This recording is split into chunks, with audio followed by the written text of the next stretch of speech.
नमस्कार दर्शक बंधु, आज आपन को चमकाई देला भली एक बहुत बड़ खबर आसी जहाँकि शाहरुख खान को निज पुत्र आर्यन खान को क्रूज रे हेउथिया ड्रग्स पार्टी मामला रे रविवार को गिरफ्त करा जाय अछि। Narco court x control bureau narco x custody को निया जाय अछि एवं ड्रग्स मामला रे आर्यन खान को पचरा उचरा करा जाउ अछि एवं एही पचरा उचरा रे आर्यन खान भांगी पड़िथिले पर से निज आखिर लुह को रुकी पारि नथिले।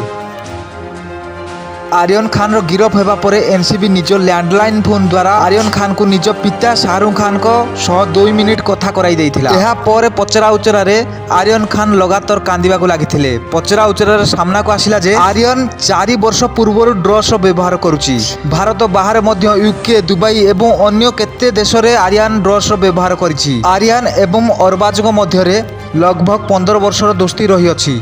आर्यन फिल्म मेकिंग रे मध्य जुड़ी होईछि। एहा पूर्वरु एनसीबी क्रूज रे रेड मारी सेठार मिलिथिबा ड्रग्स प्रमाण जोगाड़ मध्य करिछि। एनसीबी अधिकारी कहिसंति जे तांकु 13 ग्राम कोकेन, 5 ग्राम एमडी, 21 ग्राम चरस, 1 सीसी रो 22 टैबलेट एवं 1,35,000 टंका नगद मिलिछि। एक लिखित बयान रे आर्यन खान एहाको स्वीकार करचंती जे मु मो निजर गिरफ्तर कारण को बुझुछि एवं निज परिवार सदस्य को एहार जानकारी दउछि। एनसीबी आर्यन अरबाज एवं अन्य आरोपी को मध्य गिरफ्त करिछि। एनसीबी एमानको मोबाइल जब्त करी सब मेसेज चेक करथिला एवं एहा सामना को आसीछि कि आर्यन बहुत ड्रग्स मामला एवं ड्रग्स सप्लायर मध्य अटंती। एही प्रमाण को आधार करी एनसीबी आर्यन एवं अरबान को सामना सुमनी बसई पचरा उचरा आरंभ करिथिला। आर्यन एहाको सफाई देवा को चेष्टा मध्य करिथिला। तो दर्शक बंधु, आज पई एतिकी। एहार आगामी खबर तुरंत जानिया पई आम चैनल को सब्सक्राइब कर दियंतु, जहा फल रे आगु कोन घटुची तुरंत जानि परिबे। रहिली, जय जगन्नाथ।